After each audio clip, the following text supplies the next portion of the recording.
इसी आरएसएस को हमारे सरदार वल्लभ भाई पटेल ने इसलिए बैन लगाया था कि उनको मालूम था कि ये लोग षड्यंत्र करेंगे और आगे चल के सिर्फ और सिर्फ एक ही समाज को टारगेट करने वाले हैं, पिछड़ा वर्ग समाज। अगर कोई पिछड़ा वर्ग को अधिकार देने से रोक रहा है तो वो आरएसएस है, वो आरएसएस आपका संगठन नहीं है, वो सिर्फ ब्राह्मणों का संगठन है। कैसे साबित करना है वैसे बता दूंगा साथी। लेकिन हमारे लोग जागते नहीं है, हमारे लोग छोटी मोटी चीजों में आ जाते हैं। अरे आप सोचिए, क्रांतिकारी बनिए, अपने बच्चों को घर से निकालिए। जो हमारे नीरज भाई बोल रहे थे कि हमारा कोई लड़का अगर छोटे मोटे कार्यक्रम करने लगता है या फिर ज्ञापन देने लगता है तो उसको कह देते वो तो बेकार हो गया। अरे वही असली रक्षक है तुम्हारा, क्योंकि जो तुम पढ़ लिख रहे हो वो आरएसएस के द्वारा प्रायोजित इतिहास को खत्म करके पढ़ रहे हो।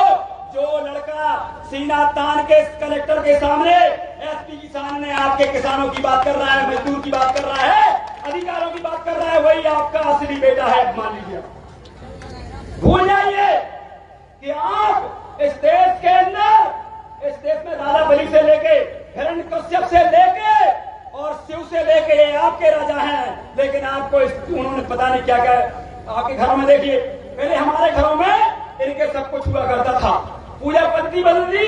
हम भी दिवाली में आते क्या करते हैं, अपने पूर्वजों को पूछते हैं। पटेल साहब, हम दिवाली में आते हैं, किसको पूछते हैं, पूर्वजों को, उनको नमन करते हैं। ये हमारी प्रकृति पूजा थी, लेकिन उसको बदल के उन्होंने जाने क्या क्या कर दिया कि नहीं कर दिया।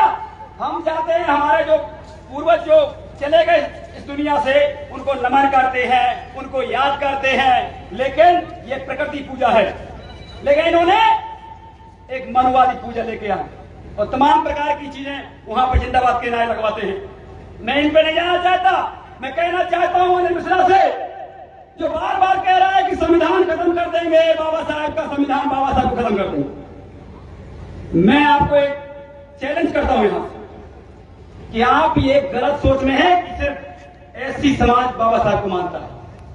अरे ये लोधी समाज भी जो राम मंदिर की लड़ाई लड़ रहा था पहले, वो आज 90% बाबा साहब अम्बेडकर का अनुयायी होकर रहेगा। वो है क्योंकि राम मंदिर में क्या हुआ, उमा भारती, विनय कटियार से लेके कल्याण सिंह से लेके सभी ने तो बहुत सारा काम किया था, अपनी कुर्सी भी हटा दी थी।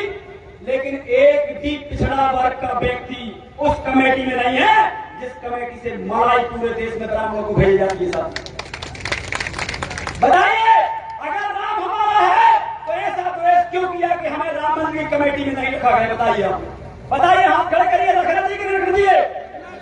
राम मंदिर की कमेटी होना चाहिए होनी चाहिए, लेकिन क्यों नहीं है? क्योंकि हम मूर्ख हैं, हमको दिमाग नहीं है।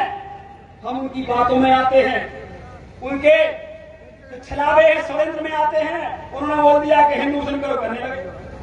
अरे मैं पूछना चाहता हूं कि आपका 13% जो आरक्षण है, क्या मुसलमान ने वो किया क्या? बताइए, किसने किया क्या? तो फिर हम उससे क्यों लड़ते हैं भाई? अरे हमारा असली दुश्मन वो है जो हमारी याचिका लगा रहा है, और असली दुश्मन प्रशांत सिंह है जो आरएसएस का चड्डा साफ है। जो महात्मा है वो है जिसने हमारे आरक्षण को रोक रखा है। डंके की चोट पे कह रहा हूं, अगर 2-1 महीने में ये आरक्षण लागू नहीं होगा तो मोहन यादव कमान खोल के सुन लो, ये